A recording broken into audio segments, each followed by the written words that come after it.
our life, relasyon natin sa Kanya. Okay? So, sa oras na to, ay tuloy-tuloy tayo. I want you to open your Bible in the book of, I think, these two services that we have.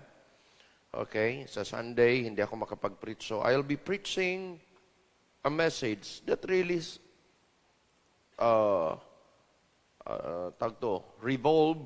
go around sa tinatawag na prayer life natin. I'm really thinking ng ginagawa ko ito, although nakapag-preach na ako sa verse na ito, I'm really thinking of people who are in the disaster area. Yun pa rin po yung mind at saka heart ko.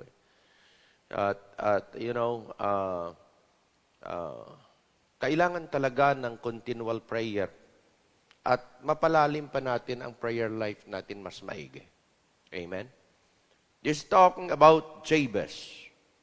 Jabez, the man, and his prayer. 1 Chronicles chapter 4, 9 to 10. Kung nandyan na kayo. 1 Chronicles chapter 4, 9 to 10.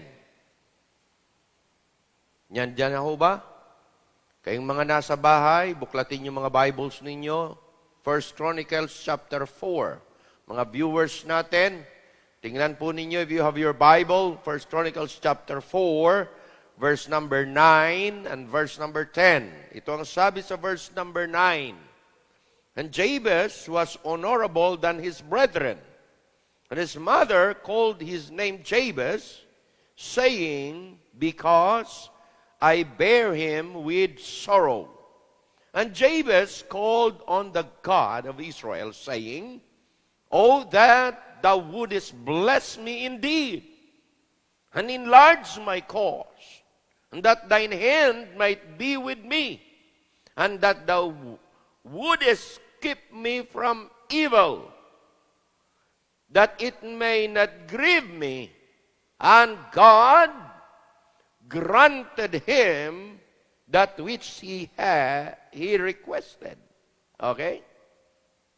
Dito po, nais kong dalhin ang unang mensahe. It will be followed through another message on Saturday afternoon. But ngayong oras na ito, nais kong dalhin ang mensaheng pinamagatang Jabez, the man, and his prayer. Now, sa pangalang Jabez, makikita po natin yung tatlong bagay na nais kong inyong tingnan ng mabuti because it describes who he is. And it will also describe who we are. Hello? Amen? Unang-una, his character. Okay? His character. Ang sabi diyan, okay, Jabez was more honorable than his brethren. That is his character. Now, let me say this, na mga kapatid, it is wrong to compare ourselves with others. Wrong. Pag ikukumpara mo sarili mo sa iba, mali yan. Okay? It is wrong to compare ourselves among ourselves. Hindi lang wrong. Ang sabi doon, foolishness. Hindi lang mali, foolishness pa. Sabi niya, they that compare themselves among themselves are foolish or not wise. It is foolishness. Why? Because bawat isang tao has his own uniqueness. Hindi tayo create ng Diyos, although three-part type being tayo, although as a human being, pantay-pantay po tayo. Pero tandaan nyo po, hindi po tayo create na Diyos na in uniform. Hello? Pari-pariho mukha natin, pari-pariho ugali natin, pari-pariho mata natin. Hindi. Although na tagdadalawa lang mata, isang bibig, dalawang butas ng ilong. Dahil pag sumubra yan, baka mapagkamala na tayo. Amen? Okay? Pero pagdating sa personality, iba't iba talaga tayo. Kahit you belong to your own family, Katulad niya, example ko lang mga anak ko, bawat isa yan, iba't ibang karakter yan.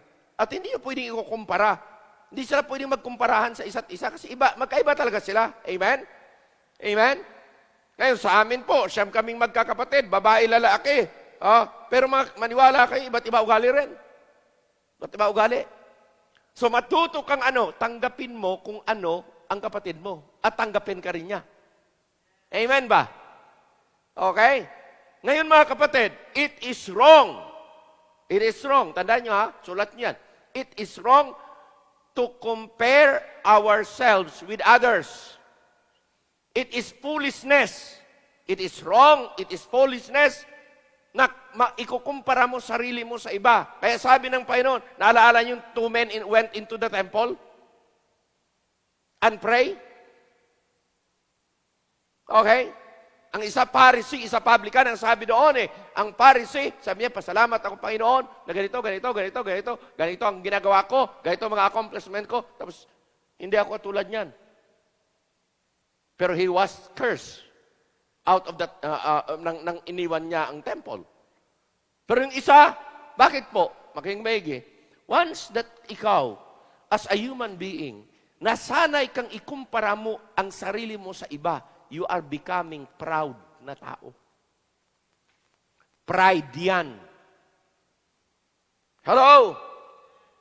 Kaya it's wrong to compare ourselves with others. Ba't tandaan niyo ito? It is right to compare. Paano?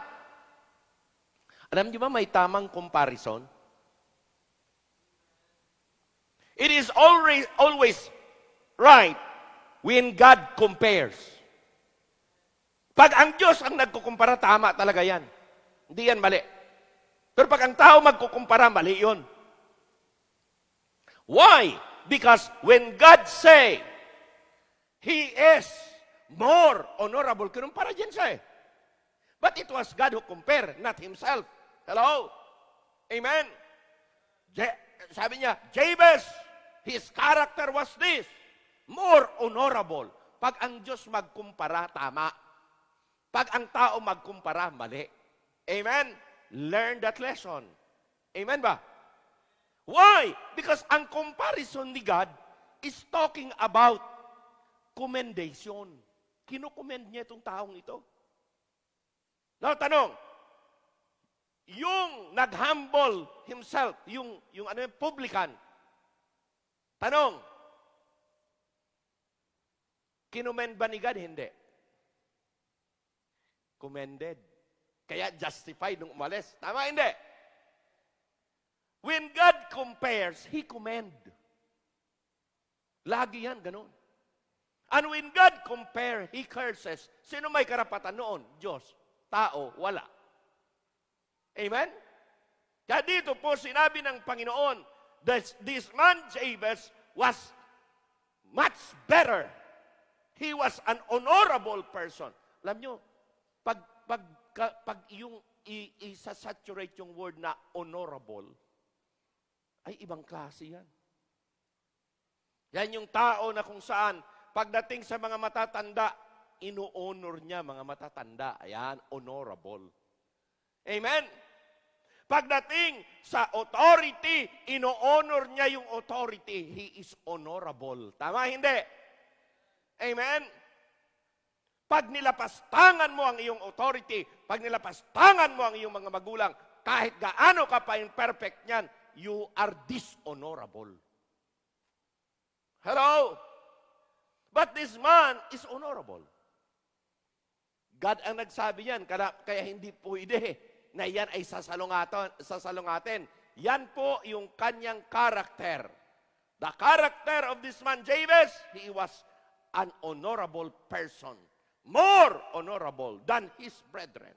Number 2, his condition. Kanyang kalagayan naman. Tingnan niyo po. His mother, what? Called him Jabez because, because I bear him in sorrow. Makita po ninyo na yes, his character is more honorable. Bakit kaya? Kasi po yung kanyang naranasan. Sa pag-uumpisa pa lang, pagkapanganak niya, ang kanyang danas kasama ng magulang ay pambihira. Kapighatian na. Hello? At ito po ang aking naintindihan at ito po ang aking natutuhan, ito po ang aking nakita na lesson. Na pag ikaw tao, naranasan mo ang sobrang hirap sa buhay. Pinaranas ka ng sobrang sakit, pinaranas ka ng sobrang hirap, minsan may purpose na maganda rin. Dahil talagang madidevelop ang iyong tamang ugali. Maraming anak, laki sa lansangan, Jethro, sabi. Marami ding anak, na laki sa layaw, Jethro. Laki sa luho, Jethro. Come on. Bakit ho? Well, they never experience hardship eh. Ako, ang masasabi ko, at siguro mga matatanda ito, you can testify sa kapanahunan ninyo. Sa aking kapanahunan din, mas nauna kayo sa akin. Na ang buhay noon, di marangya. Oy! Ang buhay noon ay ano? Kayod ka, gagawin mong araw ang gabi. Gagawin mo ang gabi, araw. Bakit ho? Because naranasan mo kung paano ang hirap ng buhay noon. Ngayon, ang mga kabataan ngayon, sarap ng buhay. Amen? Mga maliit pa lang, nakadayapers na. Sa amin, ang panahon namin, walang diaper eh. Lampin. Kung walang lampin, punas-punas na lang. Panghi-panghi ka na lang. Yan ang panahon namin eh. We are not saying na babalik tayo doon sa panahon na ganon. No. What we are saying is this. Kung minsan ang karangyaan ng buhay ay nagkukos na maraming mga kabataan, luho at sarap ng buhay ang kailangan naranasan. Pero they never experience paano maglinis ng kanal, paano magtrabaho sa bukid, paano na wala kang makain, mag-aasin ka lang. Pero okay pa rin. Buhay pa rin. Amen? Kunti pa lang, nahirap, kaagad-agad, reklamo na.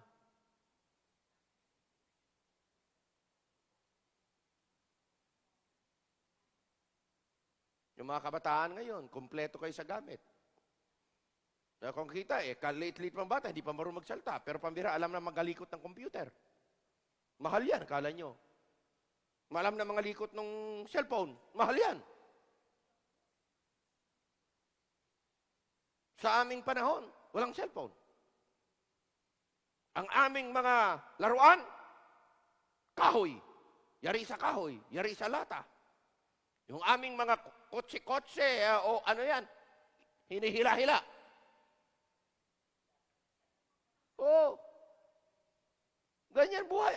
Or either na, nandyan sa bundok-bundok kami ganyan, kukuha kami ng, yung makikita niya, yung bahay, kubo bahay mo, pagkatapos kuha ka ng lubi, kuha ng nyog, pagkatapos yun, magpapadaos-dos, doon pa, yun ang enjoyment namin sa panahon na yun.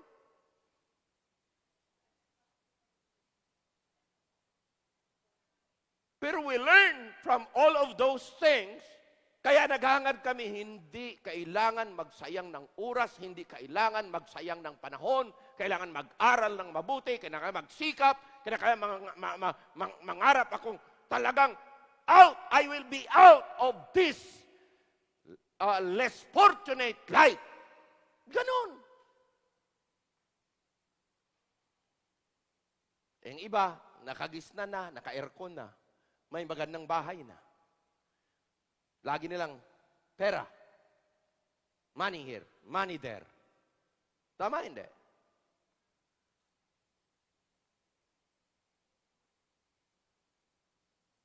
Hindi madaling buhay.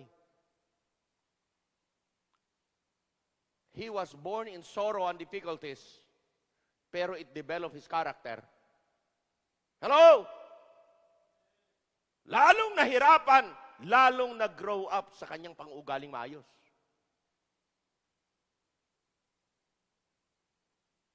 Walang pride. Kaya dapat yan ang matutuhan nyo, kayong mga nasa kalagayan na medyo maayos na, kayong mga millennials, matuto dapat talaga kayo.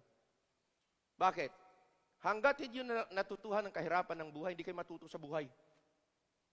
Ulitin ko, hanggat hindi nyo mararanasan ang hirap ng buhay, in your own lifetime, you will never learn what is practical in life. Hello?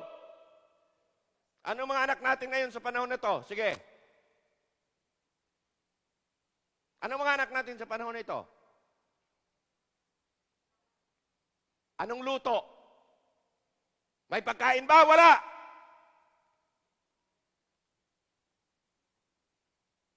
Pag walang pagkain at hindi masarap ang luto at hindi mo gusto, di ka kakain. Totoo hindi?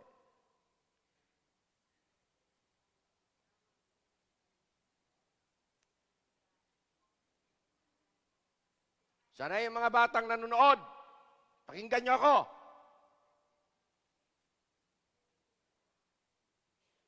Di pa kayo nakaranas ng grabing hirap kasi talaga. Di katulad sa amin, kami pinanganak sa bukid. Di kami pinanganak sa syudad. Hindi kami pinanganak sa bahay na bato. Kami pinanganak sa bahay na kahoy. Bahay na yari sa kawayan.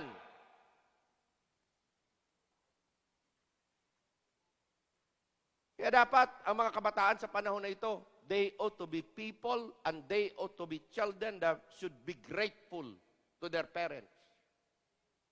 Should be always thankful.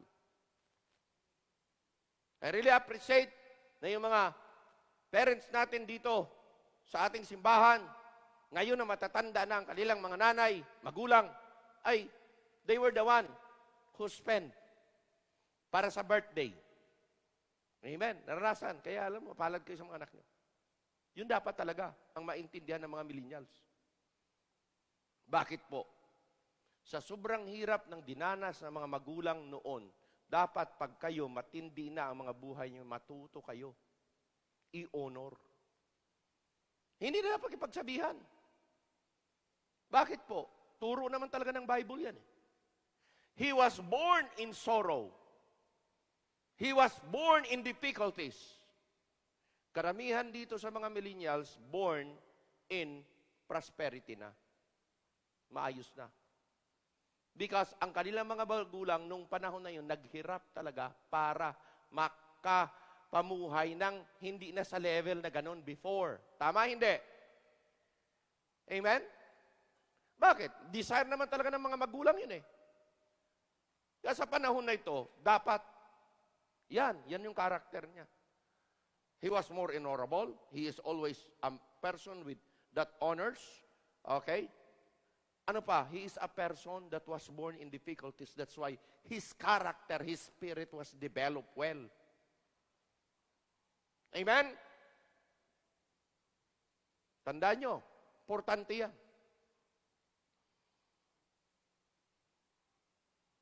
Kaya, kung minsan, hindi lang kung minsan reality talaga itong lesson na ito na, pag ikay nag-umpisang hirap na hirap talaga, at naranasan mo paghihirap, mangangarap ka talaga, na talagang, you will not remain in that state of difficulties and sorrow. Tama, hindi? Ako, naranasan ko man nung nag-umpisa 1980s, pero ang nakita ko mga pastor ng mga nasa 70s, 60s, talagang maniwala ka, mga kapatid ko. Kaya ako'y aiming talaga, sabi ko, pag ako ang magpapastor, kailanman hindi ako mamamatay na balutin na lang ng banig at itapon sa dagat o itapon sa ilog. Hindi dapat ganon. Walang dangal eh. Pero pastor kang naglilingkod, pagkatapos ganon, mamamatay ka sa isang kahig, isang tuka. Ano kaya mangyayari? At marami akong nakitang mga pastor na ganon, namatay ng 60s at 70s na ganon. Ganito ba talaga ang magpapastor? Hello? Kaya pero kailanman, iningatan ko yung sarili ko na hindi ako masilaw sa salapi. Na hindi ko ipagpalit ang pananampalataya ko dahil sa pera. Bakit? Because ang pera ay pwedeng makontrol. Pero hindi naman pwede na walang pera. Amen? Pero kinakailangan, nakaplastada kung paano ang sistema. Dahil ang Diyos naman, kaya natuto akong I must explore, I must learn, I must study, I must continually develop myself, develop my life. I must learn to know how to teach giving. I must learn how to know how to preach. I must learn how to build my life so that people will respect and will look up in my life. Bakit? Because I was a good example to my people. And I must be followed because I'm following the Word of God. If I'm not following the Word of God, then you don't have the right to follow me. Mga kapatid sa pananampalataya, kaya confident ako. Hindi dahil ako'y magaling, kundi confident ako dahil alam ko may Diyos ako eh. Alam ko na ang Diyos sa pinaglaran ko tama eh. Alam ko na hindi ako pababayaan ng Panginoon. Amen? At yun dapat ang ating makita. My past difficult experience will help to build you more, to develop you more. Kaya ganun siya. Kagaling. He was not a man that was known in his preaching, in his talent. He was a man known in his prayer. Yun ang importante. At totoo yan. Marami sa ating mga millennials, hindi ko kayo kunikondem, pero marami at totoo ito, marami sa ating mga millennial, mas matapang pa kaysa magulang nila.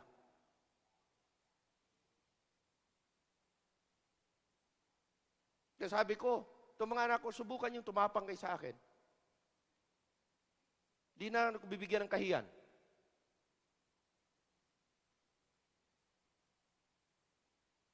Amen? Ang magulang ay magulang, kahit gaano kabubo niyan, kahit gaano kababa ang pinag-aralan niyan, magulang pa rin yan. Dapat respetuhin mo yan. Amen? Bakit? Dahil marapat eh. Now, I'm not saying naman lahat ng millennials. Kasi nasa ugali pa rin ng tao yun eh. Amen? Kaya nga, tinuturuan natin, di-develop natin. Maliit pa lang, ginagaida na natin. Bakit? Kasi habang bata pa, madali pang turuan. Pag mayroon nang nai-develop na matanda at hindi tamang ugali, ang hirap na po niyang babaguhin. Kaya ang discipleship ay importante. Ang relasyon sa Panginoon ay importante. Bakit? Because yung mga bagay na yan tutulong sa iyo na in your adversity, in your difficulties, you will continually grow and learn more.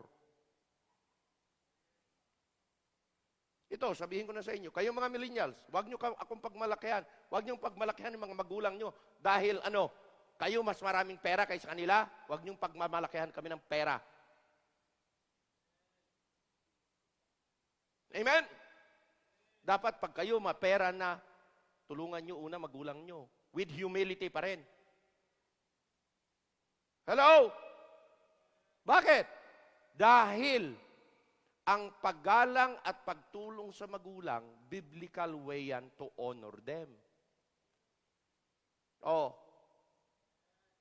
Ganun ang law. Ng Diyos. Hindi lo ng tao yan. Okay? Now, pangatlo, hindi lamang his character, but number 3, his conviction. Itong conviction, maganda. And Jabez, yan, called on the God of Israel. He was a man of prayer. Yan yung kanyang conviction. Ganda. At dyan, sa mga bagay niya, dyan ako tatagal, pero gusto kong bilisan. Kasi marami. Ito yung kanyang conviction na dapat matularan natin, mga kapatid ko, sa pananampalataya. Amen? His character was what? He was more honorable. His condition what? He was born in sorrow, in difficulties. Pero hindi yun nag-prevent sa kanya. Nag-develop, nag-build sa kanya yun ng maganda. Number 3, he was what? His conviction was, he was a man of prayer, called upon the name of the God of Israel. Now, una, prayer yan una, under than, tingnan, una, pakita mo, he believed. Ano mga biniliban ni Jabez? Number 1, he believed in the God of Israel. We believe also in the God of Israel. Tandaan po natin na ang Diyos natin was born in a Jewish clan, in a Jewish lineage. Amen? He is the God of Israel. That was His chosen nation. Huh? When prayer has become secondary, tandaan nyo ito ha, itong mga statement ito, importante ito. When prayer has become secondary or incidental sa buhay ng mga mananampalataya sa panahon natin ngayon, pag ang panalangin ay naging secondary na lang, pag ang panalangin mo naging incidental na lang, it has lost its power. Ulitin ko, it will lose its power pag ang prayer mo ay incidental at ang prayer mo ay secondary na lang. Kaya check nyo ang iyong prayer life. Amen? Men of prayer use prayer as they use food, air, light, or money. Ang mga taong prayerful, ginagamit nila yan, ang kanilang panalangin as ano? Parang pagkain.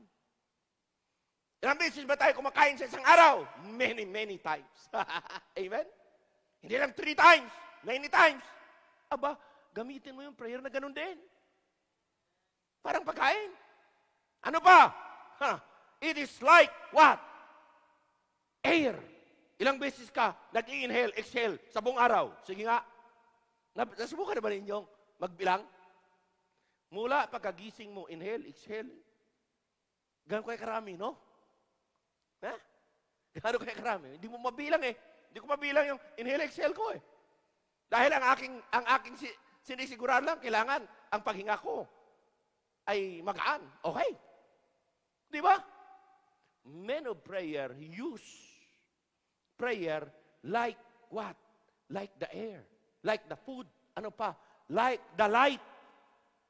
Amen? Like money. Sana po, huwag niyong kakaligtaan. Ganon kaimportante ang panalangin. Amen? He believed in the God of Israel. Number 2, he believed in personal prayer. Wow. Pangalawang binibiliban ni Jabez. Siya'y naniniwala na importante ang personal prayer. One-on-one with God. Hebrews chapter 4, verse 16. Ano sabi? Let us therefore what? Come boldly unto the throne of grace. Lahat po yan pwede.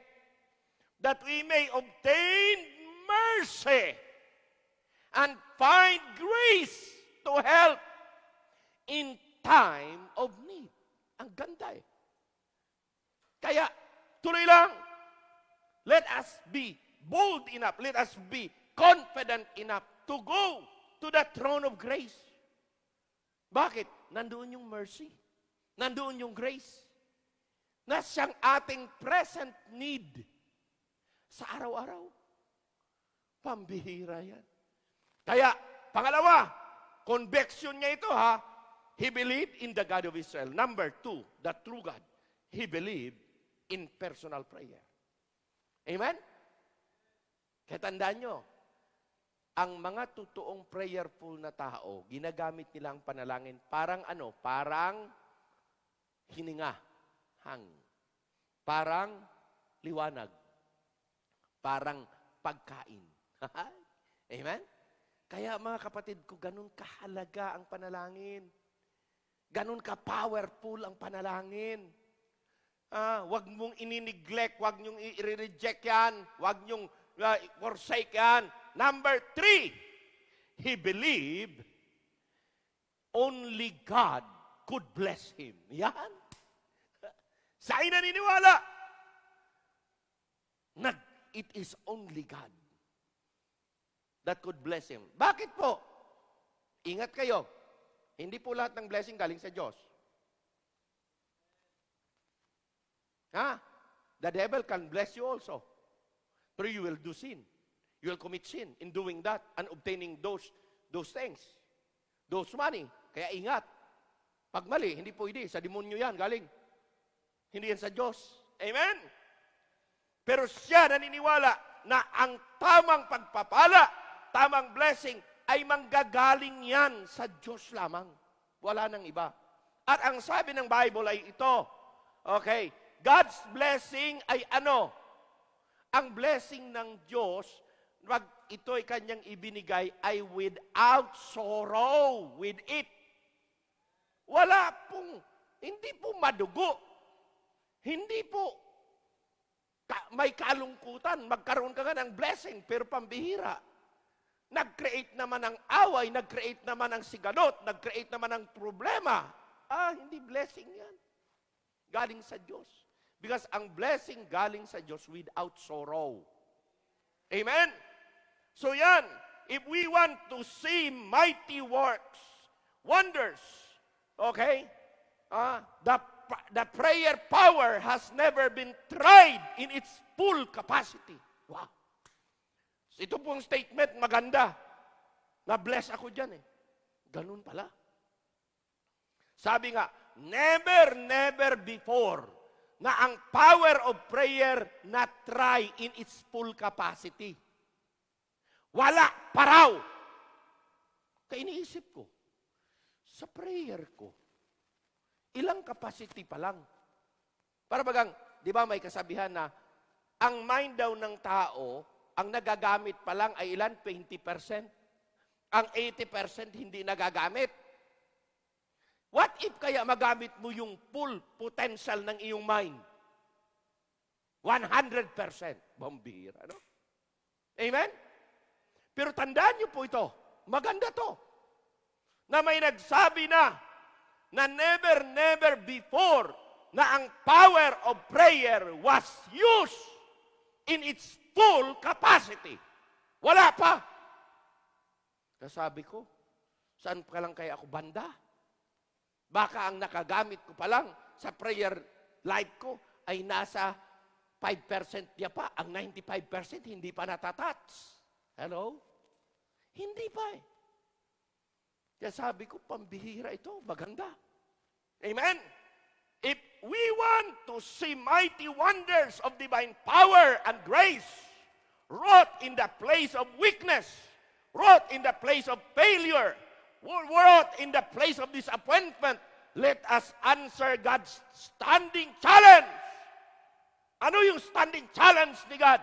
Call unto me, and I will answer thee, and will show thee great and mighty things which thou knowest not. Pambihira.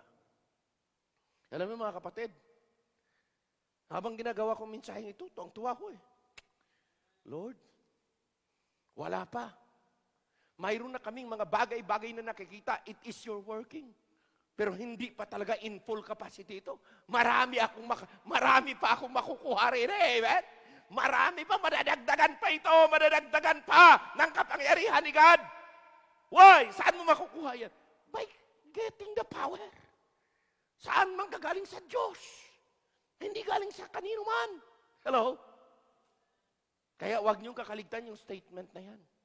Kaya masarap mag-pray. Bakit?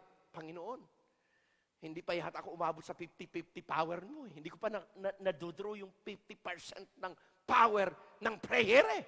Kulang pa! More pa sa panalangin. Amen? More pa sa empowerment ni God. More pa sa great and mighty things na gagawin ni God. More pa. Bakit? Hindi pa nagagamit yung full capacity niya. Malay mo, tayong makagamit. Malay mo, ikaw ang makagamit. Amen? Malay mo, tayo ang makagawa niyan. Kaya tuloy-tuloy. Amen? Amen? Ang bihira. Okay? Now, answer God's standing challenge. Amen? Sana po, every time luluhod kayo, magpe-pray. Hawak natin ang ating mga prayer request. Habang nakaluhod tayo, kagad-agad isipin nyo, God has a standing challenge. Call unto me. Ako ngayon tatawag sa iyo, O Diyos. Call unto me, and I will answer thee. But my answer is this, na I will show the great and mighty things that shall never happen in your life. Pambihira. Kaya there are still so much room for a prayer life of a person. So much room to develop. So much power to take in. Nasa sayo lang paano. Amen? Okay. He believed only God can bless him. Kaya sabi yun, bless me indeed. Lord God, ayaw ko ng blessing na patingi-tingi. Ang gusto kong blessing, bulto-bulto. At pambihira, hindi sa piniligan Amen? Number 4. Tingnan niyo po ito, number 4. He believed that only God could guide him. He believed that proper guidelines, proper guidance, ay sa Diyos lang manggagaling, wala sa iba. Kaya lang mga sinasabi lagi natin mga kapatid, na ang proper guidance ay sa Diyos at iyan po ay makikita sa salita ng Diyos at hindi pwede yan ating i-disregard. He believed on that. Ang sabihan, that thine hand would guide me. Yan din yung mga verses Supported naman, trust in the Lord. With all thine heart, lean not unto thine own understanding, in all thy ways acknowledge him. Psalm 74 verse 25, 73 verse 25 and 27, thou shalt guide me in thy counsel. Hello? Magagaidan ka saan? Sa payo, sa salita ng Diyos. Afterward, receive me to glory. Verse 21, whom have I in heaven but thee? And there is none upon earth that I desired beside thee. Alam niyo, ang guidance ng Diyos, pagsundan lang na ng tao, lalong-lalo ng mga mananampalataya, hindi ka talaga maligaw. Ang problema lang ng mga mananampalataya, kaya naliligaw ng landas, kasi hindi sinusundan yung counsel ni God. Hindi sinusunod ang payo ng Panginoon, ang kanyang mga salita. Gustong gawin ang sarili niyang gusto.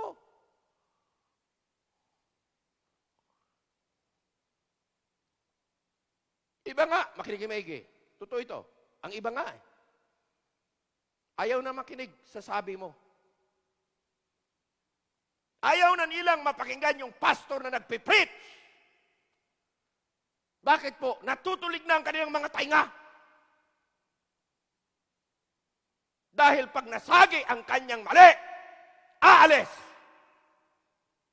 Ayaw makinig. Maraming ganyan.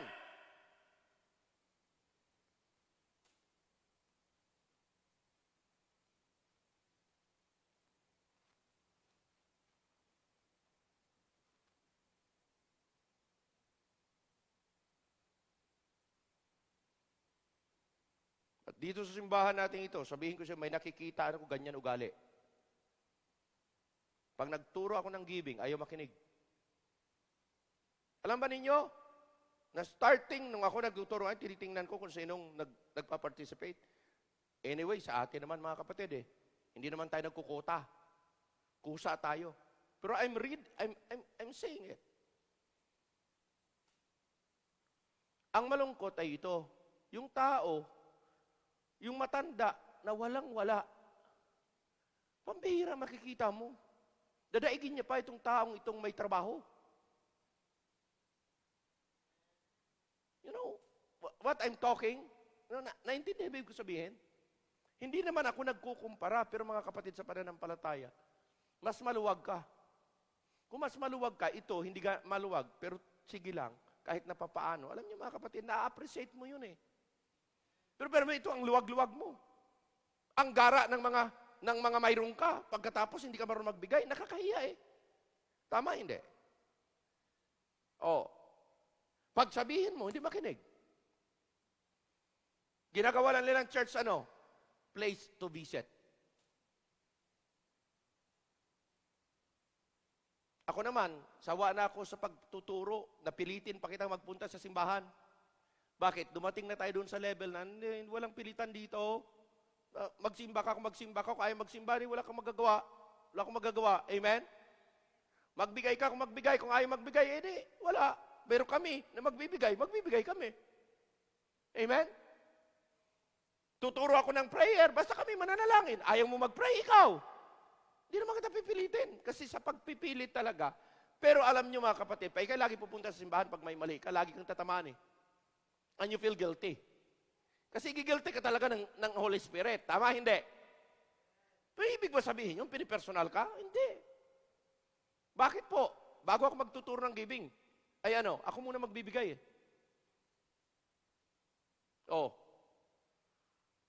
Kaya, may mga ganyan.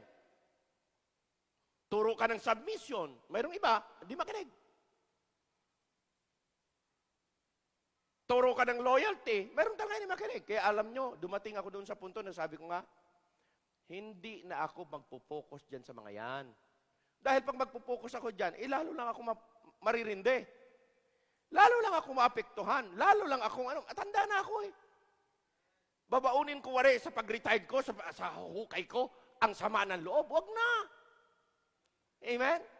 Gusto ko bang mabuhay ng matagal? Gusto ko bang ayaw kong tumanda uli? Or tumanda uli. Tumandang mabilis. Ayaw ko nung ganoon. So anong gagawin ko? Hindi ako magpupokus dyan. Naturo naman yan, looking unto Jesus na lang. Hindi lang tayo magtingin dyan sa mga problemang yan. Pero kung minsan nakakainis talaga, nakabuisit. Tama, hindi? Bakit? Kasi may ganung ugali. Pero alam nyo, ako, ang bulong ko na lang sa taas, Lord, ikaw na bahala. Tingnan lang natin pagdating ng araw. Lord, bahala na po kayo. Pagkakatiwala ko na sa inyo yan. Pero magpo-focus ako sa mga membro na kung saan nakaka-inspired. Mga membro na kung saan mapagsuporta. Mga membro na pinagpapala ni God at nagiging mapagbigay. Bakit po? Yun ang nakaka-inspire sa pastor. Amen? Alam ko na i-handle. Dati-dati, nung bata-bata ako, kaya sabi ko sa inyo, striker ako eh. Tirador ako dito sa pulpito. Alam bakit? Kasi hindi ko talaga makuha hindi ko matake ba? Insulto mo ako ha. Dito nakatayo pa ako dito sa pulpito. Ganun ang isip ko eh. Dito ako sa pulpito, di mo ako nirespeto. Babanata na kita para hindi ka na bukas ang simbahan na to. Kung gusto mong lumayas, layas! Kahit hindi ako nagbanggit ng pangalan, alam na nilang tao kung siyang tinutukoy ko. Hindi, hindi. Ganun eh. Pero may mga pagkakataon na ganyan. Salaman ka lang eh. Pero anyway, mas gusto kong magmahal kaysa sa bira ka ng bira. Wala naman. Mahalin ko na lang. Intindihin na lang natin. Di ba si God naman ang mag-vengeance is mine, saith the Lord. I will repay, saith the Lord. Babawian kita. Amen? Kaya Lord, yun na lang po. Doon na lang po ako. Pero magpo-focus ako dito sa konti, pero masaya. Amen? Pero maganda. Amen? Oo. Sabi nga mayroon pinost ni Mrs. ko yung bagong halaman na nakuha namin. Ano yung tawag? Elephant ear. Elephant ear. Pambihira. Ako nagtali-tali kanina kasi yung mga gumanya, nagkuhan ba? Kaya tinali ito. Hindi ko alam, pinicturan pala. Tapos ang isang comment, si pastor, naging plantito na. Well, kung saan ka masaya, amen? O kung saan ka dapat ma-relax, doon ka. Bakit mo hahayaan, ma-pressure ka? Hoy, Huwag kayong madwell sa pressure. Madali kayong magkasakit at madali kayong mamatay. Saan?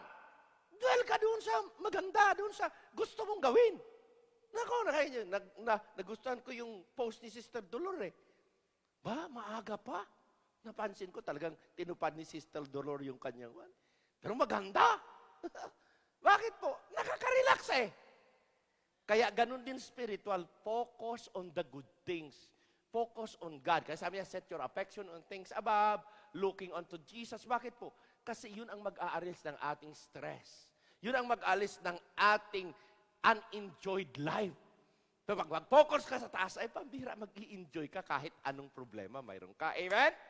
Ganun lang eh. May gamot eh. Amen? So believe that only God could guide him. Yun ang masarap po. Wala na pong pinakamasarap sa buhay na ito kung di ginagabay ka ni God. Wala na pong pinaka-confident sa buhay na ito kundi sa araw-araw, mag-business ka man, magtrabaho ka man, mag-aral ka man, mag-work ka man. Alam niyo kapatid, ang pinakamasarap ay guided ka ni God. Yun ang pinakamaganda sa lahat. Amen? Oh.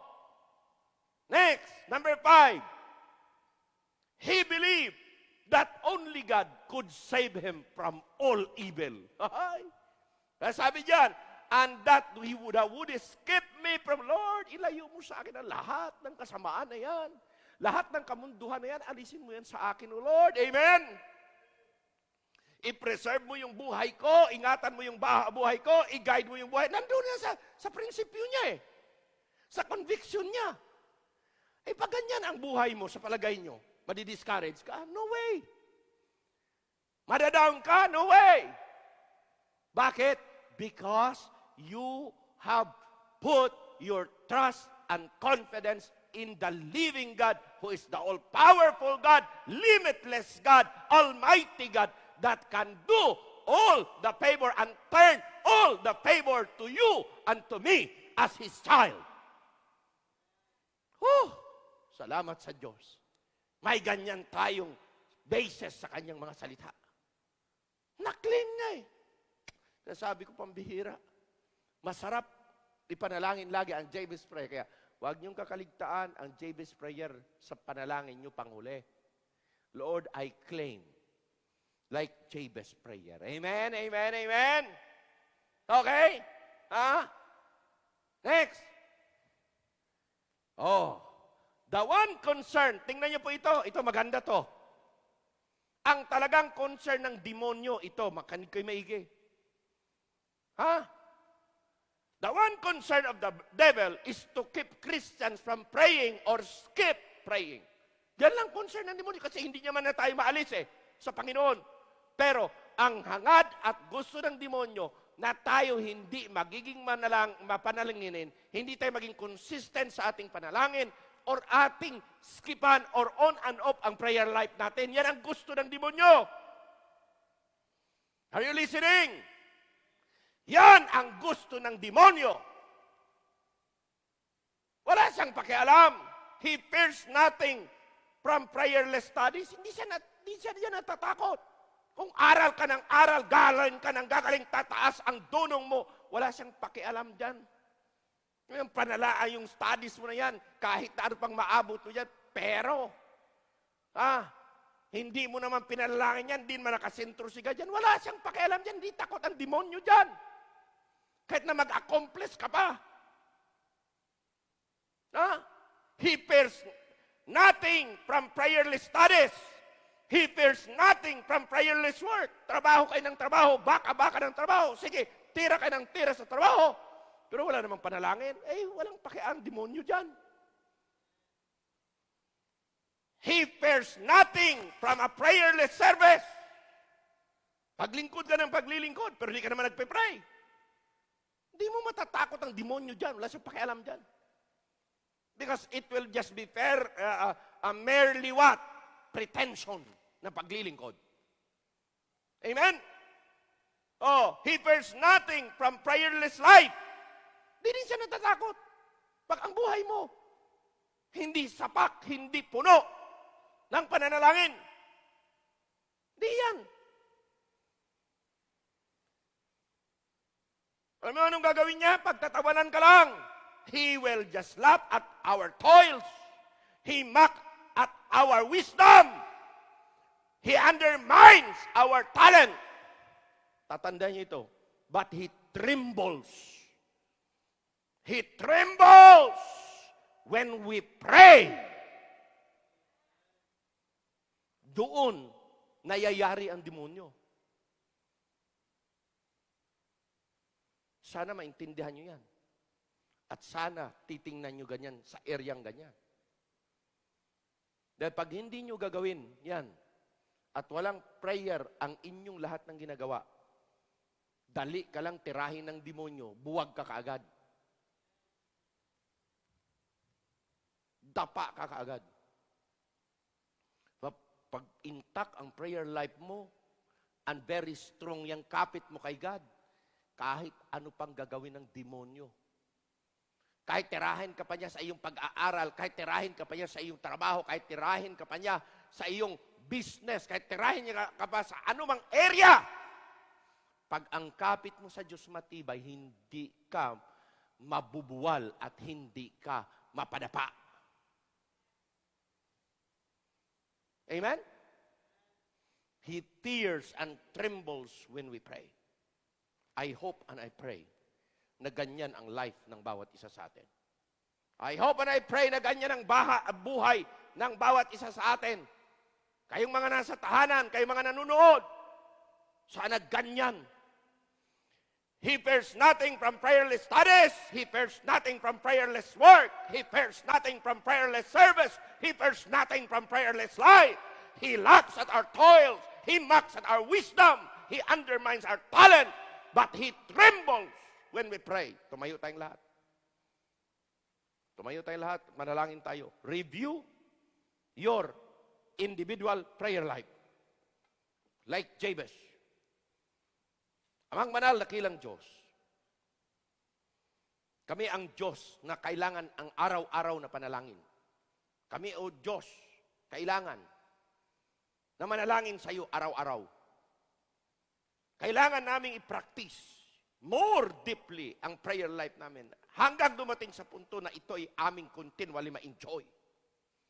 At hindi na ito maalis, ito'y maging continually habit na namin. At from time to time, kailangan kaming i-challenge ang prayer life should not be neglected because maybe there are some who just take it for granted. Maybe there are some that are just living a careless life. Maybe there are some that were not consistent in their life and their relationship sa iyo. Nawa sa gabing ito muli, through this Jabez prayer, the man and his character, the man and his prayer or conviction, the man in his condition, Lord, na makita namin na mahalaga, sobrang halaga ang panalangin. At ito ang aming sandata na kailanman ipantapat sa anumang storm, sa anumang sakuna, sa anumang climate change, sa anumang political situation, sa anumang mga tribulation dito sa lupang ito. Ang prayer life namin ang still ang magpapayapa sa aming kalooban. At hindi kami masinsay, hindi kami magupo, kundi patuloy kaming titindig. At patuloy kami, Panginoon, na maglilingkod na kahit anong sitwasyon, kaya naming harapin. Dahil ang panalangin namin, ang aming relasyon sa iyo, ay matibay at kailanman hindi kayang daigin ng ano pa mang sitwasyon sa buhay. Bless us now as we have this invitation, Lord. For this all I pray in Jesus' name. Amen and amen. If the Lord had spoken to your heart, na bless kayo sa mensahe, you come sa altar, manalangin kayo, kamusta ang power nyo pagdating sa panalangin? Ilang porsyento lang ang ating natatap? Hindi pa kailanman na-take ang full potential ng prayer. Hindi pa yan naabot. ng karamihang mga mananampalataya. Nawa dito, sa simbahang ito, matake natin yan. Kung hindi man, dagdagan natin. Kung dati-dati ang nagagamit natin, 10% lang or 5% lang, dapat mapaangat natin hanggang 20%. At naiisip ko tuloy yung mga megabytes, mga kung ano-ano sa computer na pag malakas ang iyong load, ang level sa computer, ang lakas din ng response. Kung yan may ganyan sa panahon natin, bakit sa prayer life natin hindi pwede?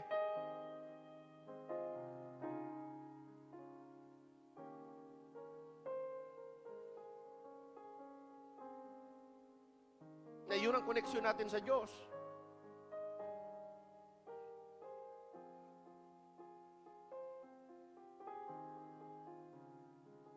Heavenly Father, Lord, I pray that the message tonight really ignite and challenge us